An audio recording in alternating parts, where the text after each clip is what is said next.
Amigos, a continuación vamos a dialogar con el señor asambleísta por la Revolución Ciudadana de la SUAY y pues algunos temas que son sin duda importantes.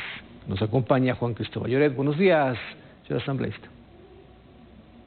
Hola, Hernán, muy buenos días. Un cordial saludo para usted en esta mañana y para la directa audiencia de Telerama. Según la presidenta de la Asamblea Nacional, hoy y el día jueves se va a reunir el CAL para aprobar o negar el proyecto de ley de creando oportunidades. ¿Qué van a hacer ustedes como la Revolución Ciudadana o UNES en el bloque? Bienvenido, nuevamente. Gracias, Hernán. Bueno, en realidad hay que hacer un análisis exhaustivo de lo que establece la norma, sobre todo la Constitución de la República y la Ley Orgánica de la Función Legislativa, en lo que tiene que ver con el artículo 56, que hace referencia a la calificación de los proyectos de ley.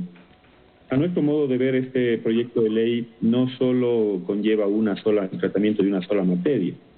Si la materia es de carácter económica y por eso la urgencia del tema, bueno, eso tiene que ser tramitado por la Asamblea Nacional, pero hemos detectado que incluso hay otro tipo de normativas que se tocan. Por ejemplo, ¿qué tiene que ver una reforma al Código de la Función Judicial, o una reforma a la ley notarial, o una reforma a la ley de Galápagos, una reforma al Código de Procesos? Es decir, son cerca de 31 cuerpos normativos que se reforman a través de esta ley. Y yo le considero una ley troll, es al viejo estilo del siglo pasado, cuando se planteaban en la época de Durán Ballén y en la época de Maguad este tipo de iniciativas, que lo que buscaban, a nuestro modo de entender, son tres objetivos fundamentales. El primero, cumplir a rajatabla lo que establece el Fondo Monetario Internacional. Esta es una ley, un nuevo sometimiento del Ecuador ante las políticas fondomonetaristas y neoliberales. Lo segundo, busca recaudar entre 700 y 900 millones de dólares. Y lo tercero, precarizar laboralmente. Son los tres objetivos de esta ley. Esta ley no busca generar ninguna oportunidad que no sea evitar que los grandes patrimonios paguen el impuesto a la herencia. Y por lo tanto, nosotros no creemos que podría ser calificado por la Asamblea Nacional. Y si es que vamos ya más al detalle de lo que incluye estos tres objetivos. Lo primero, el Fondo Monetario Internacional. El presidente Lasso anunció al país que había un compromiso de cerca de 6.000 millones de dólares. Bueno, es a cambio precisamente de este tipo de iniciativas de carácter legal, que a la postre, durante 20 ocasiones que ha ido el Ecuador al Fondo Monetario Internacional, no ha generado, digamos, un modelo que nos permita cortar brechas sociales, sacar a la gente de la pobreza, o generar un modelo de... Nunca el Fondo Monetario Internacional con sus políticas ha logrado esos objetivos. Lo segundo, cuando se plantea recaudar entre 700 y 900 millones de dólares, ¿quién va a pagar esa factura? Esa factura la va a pagar la clase media y la clase trabajadora, Hernán. Quieren desaparecer la clase media.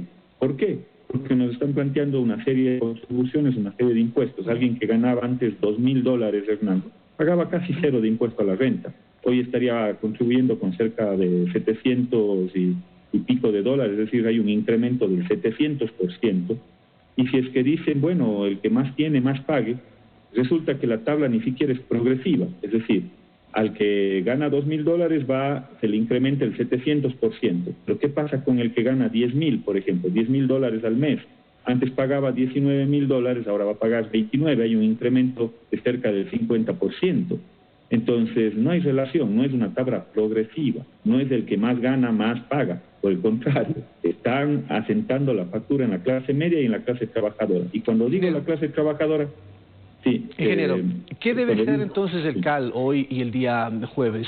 ¿Negar, no calificarlo y que luego venga la consulta popular?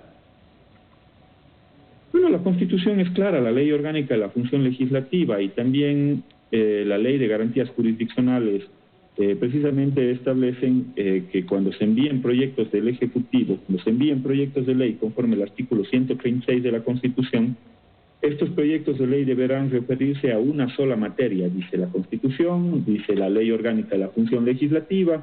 Es decir, este proyecto de ley, como yo le acabo de indicar, no habla de una sola materia, sino que hacen las reformas de la ley notarial, función judicial, ley de Galápagos, reforma al Código de Procesos, es decir, 30 normas que se reforman. Por lo tanto, esto no debería ser calificado. Si en un momento determinado ellos tienen la mayoría, porque así lo ha anunciado sobre todo la izquierda democrática, que me sorprende, No sé ahora si debería llamarse la izquierda democrática o la derecha democrática.